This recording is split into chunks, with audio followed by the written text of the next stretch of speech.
২টা ডিম দিয়ে পানির ভাপে ভীষণ মজাদার মালাই কেক আজকে আপনাদেরকে তৈরি করে দেখাবো, যেটা মুখে দিতেই মিলিয়ে যায়। তুলোর মতো তুলতুলে নরম হয় এই মালাই কেকটি। এত সহজ তৈরি করা যে বাচ্চারা তৈরি করে ফেলতে পারবেন, এতটাই ইজি আর খেতে তো দারুণ মজার হয়। তাহলে চলুন দর্শক দেখে নেওয়া যাক এই রেসিপির পুরো প্রস্তুত প্রণালী। মালাই কেক তৈরি করার জন্য প্রথমে আমরা কেকটাকে তৈরি করব। তার জন্য এখানে একটি বোলের মধ্যে 2টা ডিম ভেঙে নিচ্ছি।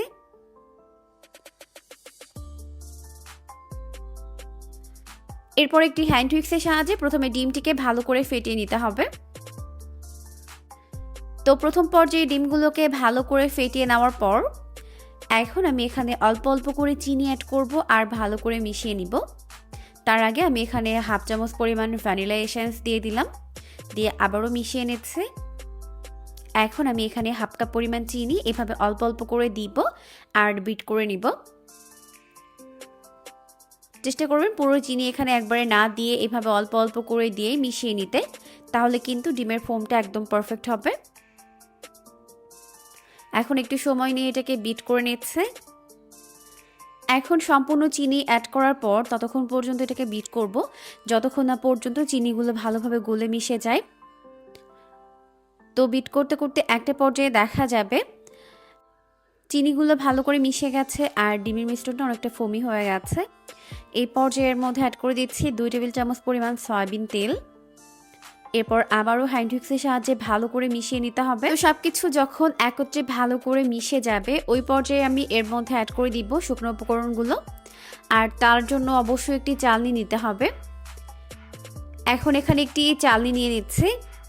এরপর এর মধ্যে আমি অ্যাড করে দিব প্রথমে হাফ কাপ পরিমাণ ময়দা, 2 টেবিল চামচ পরিমাণ দিয়ে দিব মিল্ক পাউডার অর্থাৎ গুঁড়া দুধ, আর হাফ চামচ পরিমাণ দিয়ে দিলাম বেকিং পাউডার।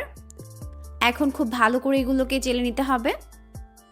চেলে নেওয়ার পর অবশিষ্ট অংশগুলোকে ফেলে দিলাম। এরপর এখানে খুবই সামান্য পরিমাণে একটু লবণ দিয়ে দিয়েছে।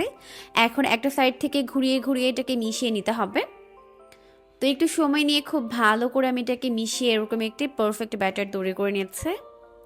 দেখতে পাচ্ছেন এখন কিন্তু আমাদের এই মিশ্রণটি একদম রেডি হয়ে গেছে। এখন আমি এটাকে একটি বোলের মধ্যে ট্রান্সফার করে নিব। আপনারা যেই বোলের মধ্যে কেকটাকে বেক করবেন ওর মধ্যে এটাকে ট্রান্সফার করে নেবেন। তো প্রথমে এখানে একটি কাচের বোল নিয়েছে, এখন এখানে একটু সয়াবিন তেল ব্রাশ করে নিচ্ছে। এরপর এখানে আমি ব্যাটারটিকে ঢেলে দিচ্ছি।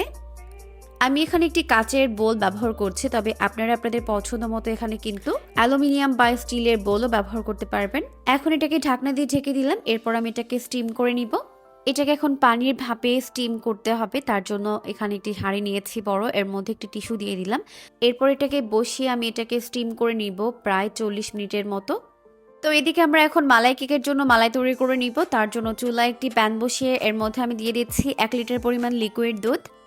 আমি এখানে গরু তরল দুধ ব্যবহার করছি, তবে আপনারা কিন্তু চাইলে এখানে গুঁড়া দুধ পানিতে গুলে সেটাকে ব্যবহার করতে পারবেন। তো এখানে আমি 1 লিটার দুধ দিয়ে দিলাম। এখন এই দুধটিকে ভালো করে জাল করে নিতে হবে। জাল করে 1 লিটার দুধ আনুমানিক হাফ লিটার করে নিতে হবে। এরপর এই পর্যায়ে আমি এখানে খুবই সামান্য পরিমাণে একটু লবণ দিয়ে দিচ্ছি। যারা মিষ্টি খাবারে লবণ দিতে পছন্দ করেন তারা দিবেন, আর না চাইলে বাদ দিতে পারবেন। এখন আমি এর মধ্যে অ্যাড করে দিব কনডেন্স মিল্ক। তবে আপনারা এখানে কনডেন্স মিল্কের পরিবর্তে চাইলে এখানে চিনিও ব্যবহার করতে পারবেন হাফ কাপ পরিমাণ। তো আমি এখানে প্রায় হাফ কাপ পরিমাণ কনডেন্স মিল্ক দিয়ে দিচ্ছি। দিয়ে খুব ভালোভাবে জাল করে মিশিয়ে মালাই তৈরি করে নিতে হবে। আর এখন আমি এখানে সুন্দর একটি ফ্লেভারের জন্য দিয়ে দিব 3টা এলাচ। এরপর আমি এটাকে জাল করে প্রায় 1 লিটার দুধ আনুমানিক হাফ লিটার করে নিয়েছি। এখন এটাকে চুলা থেকে নামিয়ে ভালো করে ঠান্ডা করে নিব। এখন এটাকে চুলা থেকে নামিয়ে নিচ্ছি, আর চুলা থেকে নামিয়ে প্রথমে এটাকে ভালো করে ঠান্ডা করে নিতে হবে। তো এটাকে চুলা থেকে নামিয়ে ভালো করে ঠান্ডা করে নেওয়ার পর এখন একটি কাঁটা চামচের সাহায্যে এভাবে কেচে দিচ্ছি। এতে করে মালাইটা খুব ভালোভাবে ভেতরে যেতে পারবে। এরপর আগে থেকে তৈরি করে নেওয়া মালাই আমি এর উপর থেকে দিয়ে দিচ্ছি। আর এই পর্যায়ে কিন্তু অবশ্যই লক্ষ্য রাখতে হবে মালাই এবং কেক যেন দুইটাই ঠান্ডা থাকে। সম্পূর্ণ মালাই দেওয়ার পর এখন এর উপর থেকে পছন্দ মতো বাদাম কিশমিশ দিয়ে সাজিয়ে নিতে পারবেন। আমি এখন এর উপর থেকে কিছু কিশমিশ আর বাদাম দিয়ে সাজিয়ে নিচ্ছি। আর এখানে আপনাদের পছন্দ মতো বাদাম কিশমিশ দিয়ে সাজিয়ে ফেলতে পারবেন।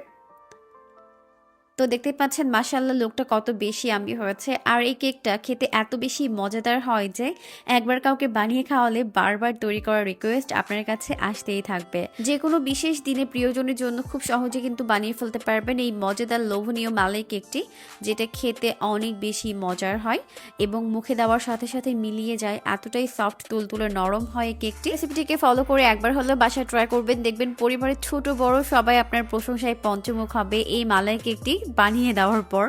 অবশ্যই রেসিপিটিকে ফলো করে বাসায় ট্রাই করবেন। সমস্ত নতুন নতুন রেসিপির আপডেট সবার আগে পাওয়ার জন্য অবশ্যই চ্যানেলটিকে সাবস্ক্রাইব করে রাখবেন। পরবর্তী ভিডিও দেখার আমন্ত্রণ জানিয়ে আজকের মতো তাহলে এখানেই বিদায় নিচ্ছি। সবাই অনেক অনেক বেশি ভালো থাকবেন।